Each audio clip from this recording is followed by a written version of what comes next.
मंडळी, राजकारणात कधी काय होईल याचा नियम नाही, पण सध्या चर्चा आहे ती एका अशा तारखेची जी भारताच्या इतिहासात कदाचित सुवर्ण अक्षरांनी लिहिली जाईल किंवा एक मोठा राजकीय भूकंप म्हणून ओळखली जाईल. ती तारीख आहे 19 डिसेंबर. आता मी असं का म्हणतोय तर त्याचं कारण आहे काँग्रेसचे ज्येष्ठ नेते आणि महाराष्ट्राचे माजी मुख्यमंत्री पृथ्वीराज चव्हाण यांनी नुकतंच केलेलं एक खळबळजनक वक्तव्य. ते म्हणालेत की येत्या 19 डिसेंबरला देशात सर्वात मोठा राजकीय भूकंप होईल. भारताचा पंतप्रधान बदलेल आणि विशेष म्हणजे पुढचा पंतप्रधान हा एक मराठी माणूस असेल आणि हा मराठी माणूस दुसरा तिसरा कोणी नसून भाजपचंच असेल. आता हे वक्तव्य खरं तर साधं सुद्धा नाही. पृथ्वीराज चव्हाण हे दिल्लीचं राजकारण जवळून ओळखणारे नेते आहेत. म्हणूनच त्यांच्या मते मग 19 डिसेंबरला असे नेमकं काय घडणार आहे? पंतप्रधान नरेंद्र मोदी खरंच पायउतार होतील का?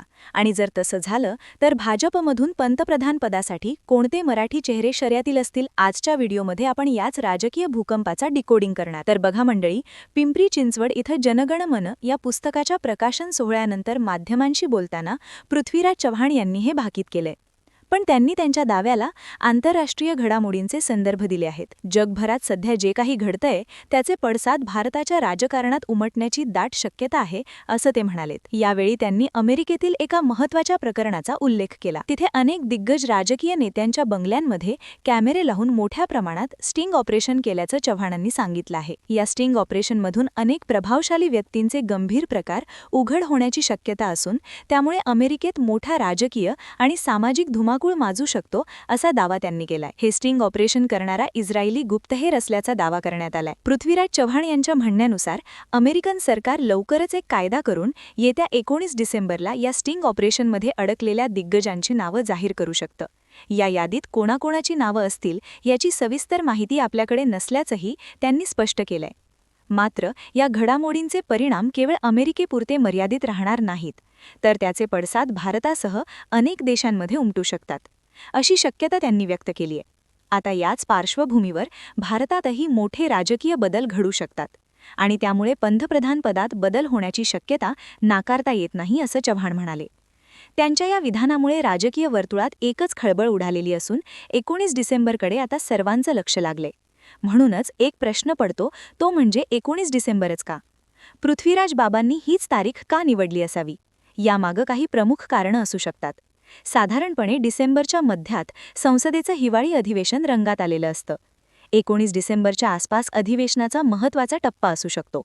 ऐतिहासिकदृष्ट्या अनेक मोठे निर्णय संसदेच्या अधिवेशनातच घेतले जातात.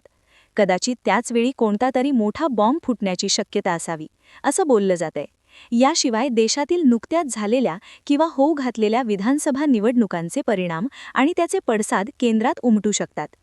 जर भाजपला अपेक्षित यश मिळालं नाही किंवा अंतर्गत सर्व्हेमध्ये काही धक्कादायक माहिती समोर आली तर नेतृत्व बदलाची चर्चा होऊ शकते.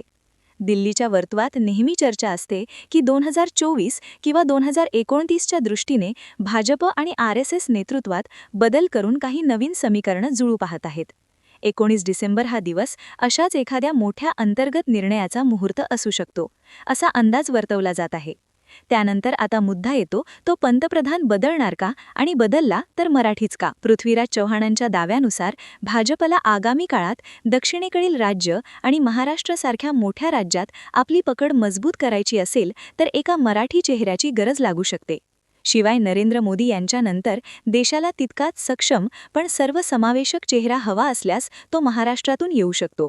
जर भाजपला अँटी इन्कम्बन्स कमी करायची असेल किंवा विरोधकांची हुकुमशाहीचे आरोप खोडून काढायचे असतील तर एक सौम्य पण कार्यक्षम चेहरा दिल्लीच्या तख्तावर बसवणं ही भाजपची खिळी असू शकते. चला तर मग पाहूया ते मराठी शिलेदार कोण आहेत जे भारताचे पंतप्रधान होऊ शकतात. आता या यादीत पहिलं आणि सर्वात प्रबळ नाव आहे ते म्हणजे नितीन गडकरी यांचं. का? कारण गडकरी हे केवळ भाजपचे नाहीत तर देशाचे नेते वाटतात. रस्ते आणि पायाभूत सुविधांमधील त्यांचं काम बोलतं. आता ते का होऊ शकतात? तर गडकरींची प्रतिमा विकासाभिमुख आहे. विरोधकांची अगदी सोनिया गांधी आणि पवारांशी त्यांचे चांगले संबंध आहेत. जर त्रिशंकू परिस्थिती निर्माण झाली किंवा भाजपला सर्वमान्य राहावं असेल तर गडकरी हे पहिली पसंती असू शकतात. शिवाय नागपूरशी संघाशी त्यांचे संबंध अतिशय घट्ट आहेत. यानंतर दुसरं नाव आहे ते म्हणजे भाजपचे तरुण तडफदार नेते देवेंद्र फडणवीस यांचं. आता ते का होऊ शकतात? तर मोदी आणि शहा यांचा प्रचंड विश्वास जिंकलेले नेते अशी त्यांची ओळख आहे. शिवाय प्रशासनावर असलेली पकड आणि हिंदी भाषेवरील त्यांचं प्रभुत्व हे त्यांचे काही प्लस पॉइंट्स आहेत. तरुण भारताचं प्रतिनिधित्व करण्यासाठी आणि संघाच्या शिस्तीत बसणाऱ्या चेहरा म्हणून फडणवीस दिल्लीत मोठी झेप घेऊ शकतात. ते मोदींची कार्बन कॉपी मानले जातात. म्हणजेच कामाचा धडाका तसाच राहील. एकूणच पृथ्वीराज चव्हाणांनी त्यांच्या स्टेटमेंटमध्ये नागपूरला संधी मिळेल असं काहीसं वक्तव्य केलं होतं. त्या दृष्टीने दोन नेते नागपूरचे जे आहेत ते पंतप्रधान पदाचे चेहरे असू शकतात. त्यानंतर तिसरं नाव जे सध्या दिल्लीच्या राजकारणात खूप वेगाने पुढे येत आहे ते म्हणजे विनोद तावडे यांचं. विनोद तावडे सध्या भाजपचे राष्ट्रीय सरचिटणीस आहेत. अनेकदा राज्यांच्या निवडणुका त्यांनी यशस्वीपणे हाताळल्या आहेत. लो प्रोफाईल, राऊंड संघाचं काम करणं ही त्यांची खासियत आहे. जर पक्षाला असा चेहरा हवा असेल जो गटबाजीच्या पलीकडे असेल आणि फक्त संघटनेला महत्त्व देईल तर तावडे हे सरप्राईज पॅकेज ठरू शकतात. तर मित्रांनो, हे आहेत असे मराठी चेहरे जे पृथ्वीराज चव्हाणांच्या दाव्यानुसार दिल्लीच्या गादीवर बसू शकतात. पण या सगळ्यामागे एक मोठं प्रश्नचिन्ह आहे. नरेंद्र मोदींची लोकप्रियता आजही शिखरावर आहे.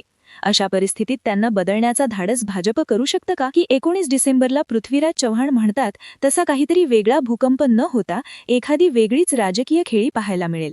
कदाचित मंत्रिमंडळ विस्तार असेल किंवा भाजपच्या संघटनेत मोठे फेरबदल असतील. पृथ्वीराज चव्हाणांचे वक्तव्य म्हणजे विरोधकांचा माइंड गेम आहे की भाजपमधील अंतर्गत धुसफुसीचा इशारा? हे सगळं तर आपल्याला 19 डिसेंबरलाच कळेल. पण तुम्हाला काय वाटतं, खरंच भारताचा पंतप्रधान 19 डिसेंबरला बदलेल का? आणि जर बदलला तर या 3 नावांपैकी तुमची पहिली पसंती कोणाला असेल? गडकरी की फडणवीस? कमेंट बॉक्समध्ये तुमचं मत आम्हाला नक्की सांगा. सोबतच आपल्या गर्जना मराठी या YouTube चॅनलला सबस्क्राईब करायला अजिबात विसरू नका. धन्यवाद.